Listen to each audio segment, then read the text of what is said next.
Pjanic agrees Barca swap. Icardi could end up at Arsenal. United still want Grealish. The team of the season is in, and a transfer roundup all coming up in the next few minutes. As I'm your host, Matt Froelich, you are the Onefootballers, and this is the Daily News. First up, some rather unbelievable news coming out of Italy this morning, and apparently Miralem Pjanic has agreed a deal to Barcelona, and the clubs have agreed that a swap deal will take place. They just don't know who's going to go in the other direction. So the obvious name that has been thrown around, and apparently hasn't quite pleased the player himself too much, is Arthur.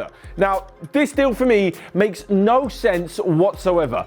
Bruno Fernandez has probably got like 2 or 3 years maybe left at the top level. Arthur's got like another 10. He's at the beginning of his career and has really settled in well at Barcelona. So why on earth would they offload him from Miralem Pjanic? They're going to be left in the same sort of region that they're left in with Ivan Rakitic in a few seasons. He's going to be like 32. They're not going to want him anymore, so they're going to have to get rid of him probably on a free transfer. If Arthur isn't the one, as I said before, he's pretty annoyed that Barcelona have even put him on the market. If he isn't the one to leave, then there's all sorts of other names like Nelson Semedo, Rakitic himself, and even Arturo Vidal, who could potentially make the swap to Juventus. Of course, Vidal having already played for the touring club. For me, this just makes no sense, like I mentioned before. And the Barcelona board, what on earth are they thinking? Surely if you're going to get rid of a player, get rid of Vidal or Rakitic or someone who's got a similar age and similar sort of weight behind the deal that Pjanic has in the opposite direction.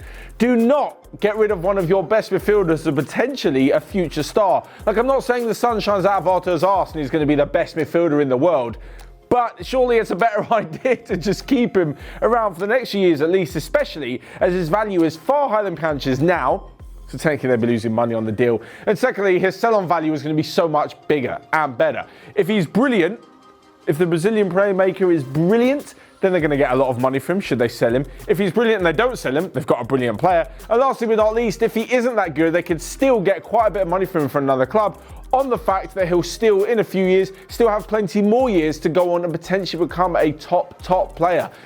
There's so much riding on this that I can't believe Barcelona would do this deal. Anyway, if they do get Pjanic in now, he's actually a pretty decent player, and he has apparently admitted that it is a chance of a lifetime to play for Barcelona. At 30 years old, it may not come around again, so good on him if he gets the deal. But moving on next to a report from Tuttosport in Italy, which has claimed that Mauro Icardi could find himself at Arsenal come the start of next season. We all know about his problems at Inter Milan, so much so they stripped him of the captaincy and sent him on loan to Paris Saint-Germain. But apparently the French club, and especially manager Thomas Tuchel, aren't too keen on signing him permanently. Yes, he has scored goals because he's playing in an unbelievable team that is far superior to the rest of the league, so that's not really an issue. But what could be interesting for Inter Milan is the fact that if they get rid of Icardi to Arsenal, they may be taking Pierre-Emerick Aubameyang in return. Now, of course, we're talking about another swap deal because apparently that's all that's going to happen this summer with no money about to be spent. So there's two sides to the swap deal. First off, Icardi. Inter Milan want to get rid of him. Arsenal would definitely take a brilliant goal scorer like Icardi. That part of the deal seems fair enough. Like, that suits both parties. But Aubameyang leaving to Inter Milan, this is what I'm not so sure of. Don't get me wrong, Inter Milan in their league are in a better position than Arsenal. They've got more chance of winning their title. But when it comes to the Champions League, over the next few years, I can see Arsenal getting into the Champions League, putting together a few good performances. But with Inter Milan, are they really going to have a better chance of winning the Champions League than Arsenal do? I mean, surely that's what Aubameyang's leaving for, right? If he's leaving to win trophies and win titles, he's got just as good a chance as Arsenal as he does at Inter Milan, in my opinion, in terms of being able to catch up to the leaders of the league and then win a cup trophy. Most teams have got a chance on it. Aubameyang's been reportedly linked with the moves to Barcelona, and this I can understand. But really, a swap deal to Inter Milan? I'm not so sure whether it's a massive upgrade from Arsenal at the moment, unless, of course, they're going to guarantee he plays every game, which I'm not sure they will with Romelu Lukaku in the squad, or they pay him a ridiculous wage, and if he's just after the money, he might as well go to China or the MLS. I'm not so sure I can see this one happening. Certainly not Aubameyang to Inter, but Icardi to Arsenal, yeah, that kind of makes sense. Next up though, and we're living in the age of social media and transfers because Jack Grealish has set social media on fire, all from liking an Instagram post. So we all know that he's been linked with a move to Manchester United, around 50 million if Aston Villa end up getting relegated from the Premier League. As to whether or not he'd fit in the squad, I still don't know. He's still not taking Bruno Fernandez's position. He could play a little bit deeper. United have got quite a few options. They may have to sell first. Anyway, aside from this, Grealish liked an Instagram post from Manchester United yesterday talking about how they scored 4 goals in the opening day of the season. And yeah, it was just a great way to start the campaign. So he liked it. That's all. Didn't say, yeah, I can't wait to join. Nothing like that. This obviously sent the transfer rumour mill into absolute frenzy, with so many people thinking that it means he's going to join the club. Secondly to this, he then posted a picture talking about how it's been 6 years since he made his debut for Aston Villa and how he's loved every minute of it, the ups and the downs. This was somehow supposedly a goodbye post to Aston Villa.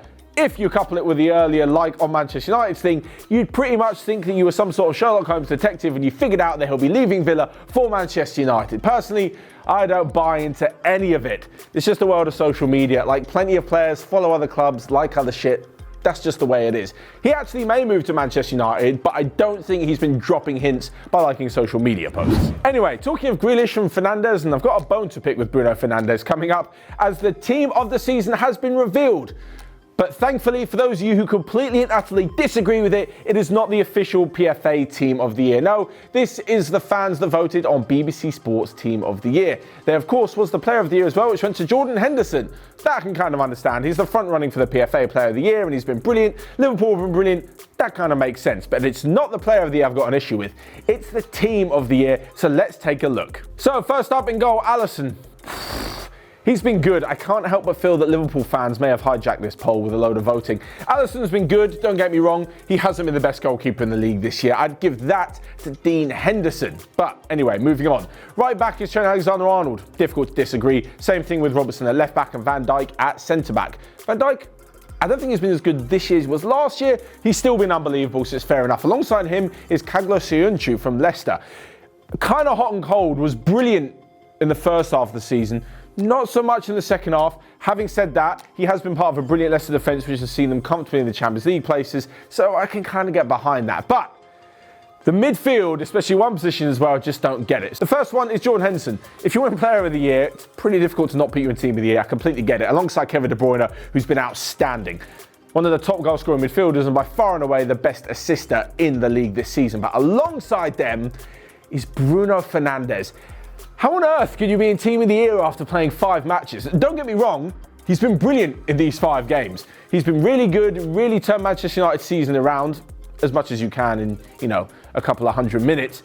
But surely he hasn't been the best midfielder or the 3rd best midfielder in the Premier League this season after just 5 games. There's been like 28 or 29 fixtures. Honestly, I can think of a few players who'd be in a better position to win this award. James Maddison. He's probably deserving of it for quite a bit of the season. Jack Grealish, definitely. Talking of players who could potentially join Manchester United. I mean, you could even put Fabinho in there for Liverpool, who's been absolutely brilliant. I think as well, there's just so many players who deserve it based off the fact that just they've been doing it longer. I mean, actually, I spoke earlier about Liverpool fans hijacking this poll. Manchester United fans definitely did if Bruno Fernandes managed to get into the team. Anyway, aside from this, we move on to the front 3, and Sergio Aguero's in there. That's cool. Sadio Mane, absolutely, and Mo Salah. Salah is probably the one out of the 3 I'd kick out, and I'd definitely put in Jamie Vardy because he's top goal scorer in the league. How are you not in there if you're top goal scorer?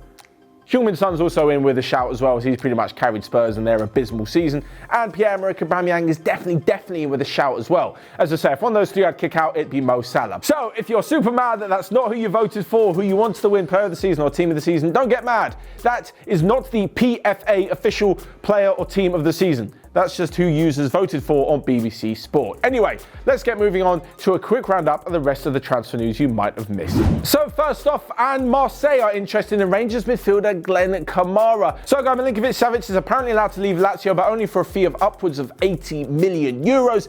Brazilian legend Formiga has extended her contract with PSG women's team at the incredible age of 42. She, by the way, has appeared in 7 World Cups, an astonishing career. And lastly but not least, Djibril Cissé has said that he will play for free for any Ligue 1 team as long as he gets his goal tally to 100. The former Liverpool man, at the age of 38 years old and having retired 5 years ago, is currently on 96 Ligue 1 goals and just wants 4 more to reach the milestone. So there you have it. That is all from me for today's daily news. Of course, let me know your thoughts on it in the comment section below, especially around that potential team of the season. Whilst you're at it, smash the like button and click here or here to check out all of the other videos we've got going on OneFootball. But until next time, have a great weekend, wash your hands, and I will see you guys soon.